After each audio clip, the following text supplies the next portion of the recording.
Hey everyone, and welcome back to Smoltzy and Friends. Today, I'm going to go out on a limb talking about something people take very seriously all around the world. I'm going to talk about barbecuing. I know this is a sensitive topic, but I thought I would create an episode with the hopes of having some listeners on a future episode to set the record straight and to educate me where my knowledge is lacking. So if that is you listening, please contact us at our email address below so we can schedule you on a future episode. Now, before I go any further, I do not consider myself a professional, nor am I a beginner. I will put myself as a person willing to accept an invitation to come by your home or business to consume the fixings. So what I'm about to unfold is conversations and research I've had in the past and present, and my consumption of barbecue during my work travels. Barbecue's not just food.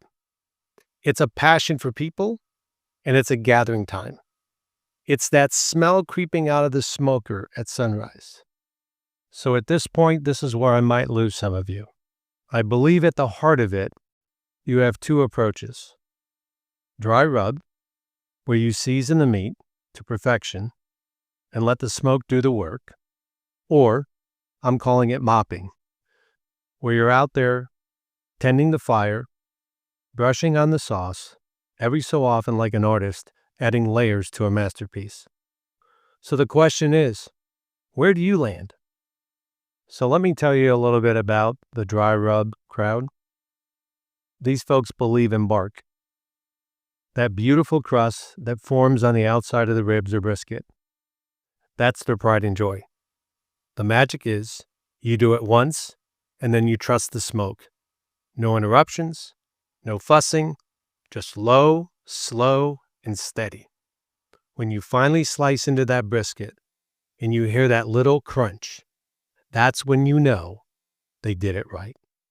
Now let's talk about the mopping folks who have a different vibe going on. These are the flavor builders. They don't just season once, they layer. Every half an hour, maybe every hour, they're coming back with that brush or that mop, layering on something tangy, sweet, or even spicy. It might be a vinegar base for that pork shoulder, keeping it juicy. It gives it that sharp kick. Or maybe it's a sticky glaze that caramelizes right at the end. For them, it's like painting. Every brushstroke makes that picture more complete. If you've ever had a perfect mopped pulled pork, you know exactly what I'm talking about. So where do I fall? Honestly, it depends on the day. If we're talking brisket or ribs, I'm a dry rub all the way. Let that seasoning and smoke do the heavy lifting. But pulled pork, oh, you better believe I'm loving the mopping effect. That tangy sauce just sings in a sandwich. And maybe that's the real beauty of barbecue. It's not about picking sides. It's about knowing what works and enjoy every bite of it. But I do believe your side dishes add a little pop to the meal as well. But lately, I visited a couple barbecue places in my travels, and they didn't have collard greens or baked beans. I'm just going to leave that one until another episode. All right, now it's your turn.